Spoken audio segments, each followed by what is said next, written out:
బాలయ్య బాబుకు విలన్గా బాలీవుడ్ హీరో నందమూరి తారక రామారావు కొడుకుగా ఇండస్ట్రీలోనికి అడుగుపెట్టి తనదైన శైలిలో అభిమానులను సంపాదించుకున్నారు బాలకృష్ణ.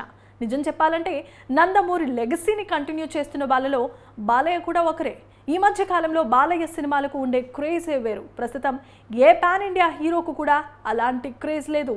అసలు బాలయ్య సినిమా రిలీజ్ అవుతుందంటే ఆ హీరో ఫ్యాన్స్ ఈ హీరో ఫ్యాన్స్ అని కూడా తేడా లేకుండా అందరూ థియేటర్లకు ఎగేసుకొని వెళ్ళిపోతారు. అంతేందుకు టైర్ 1 హీరోలు 100 కోట్లు కొల్లగొట్టడానికి నానా తంటాలు పడుతూ ఉంటే బాలకృష్ణ మాత్రం ఈజీగా కొట్టేస్తారు.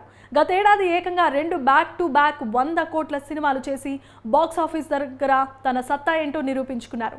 గతేడాది సంక్రాంతికి వీరసింహారెడ్డితో బాక్స్ ఆఫీస్ దగ్గర వీరి విధ్వంసం సృష్టించిన బాలయ్య దసరాకు భగవంత్ కేసరితో బ్లాక్ బాస్టర్ హిట్టే కొట్టాడు. ఇలా 2 బంపర్ హిట్లతో జోరు మీద ఉన్న బాలయ్య ప్రస్తుతం అదే జోష్తో బాబీ దర్శకత్వంలో NBK 109 సినిమా చేస్తున్నాడు. ఇప్పటికే రిలీజ్ అయిన పోస్టర్లు టీజర్ ఆడియన్స్లో ఓ రేంజ్ అంచనాలను క్రియేట్ చేశాయి.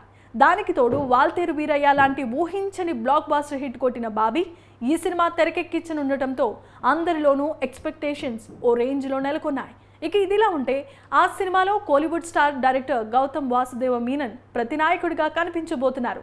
ఇప్పటికే మెయిన్ విలన్గా హిందీ నటుడు బాబీ డియోల్ నటిస్తూ ఉండగా ఇప్పుడు గౌతమ్ మీనన్ కూడా మరో విలన్ రోల్లో ప్లే చేస్తున్నారట. అంతేకాదు డైరెక్టర్ బాబీ గౌతమ్ మీనన్ రోల్ను చాలా పవర్ఫుల్గా బాలయ్యను వెన్నుపోటు పొడిచే క్యారెక్టర్గా రాసుకున్నారట.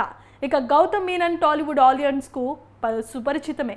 ఘర్షణ అంటూ వెంకీ మామ ఫ్యాన్స్కు లైఫ్లో మరిచిపోలేని సినిమానిచ్చాడు. అలాగే అక్కినేని ఫ్యాన్స్ తరతరాలు గుర్తుంచుకొని ఏమాయా చేసావే లాంటివి బ్లాక్ బాస్టర్స్ని కూడా ఇచ్చాడు. ఇక ఇప్పుడు విలన్గా టాలీవుడ్లో అదృష్టం పరీక్షించుకునేందుకు సిద్ధమైపోయాడు.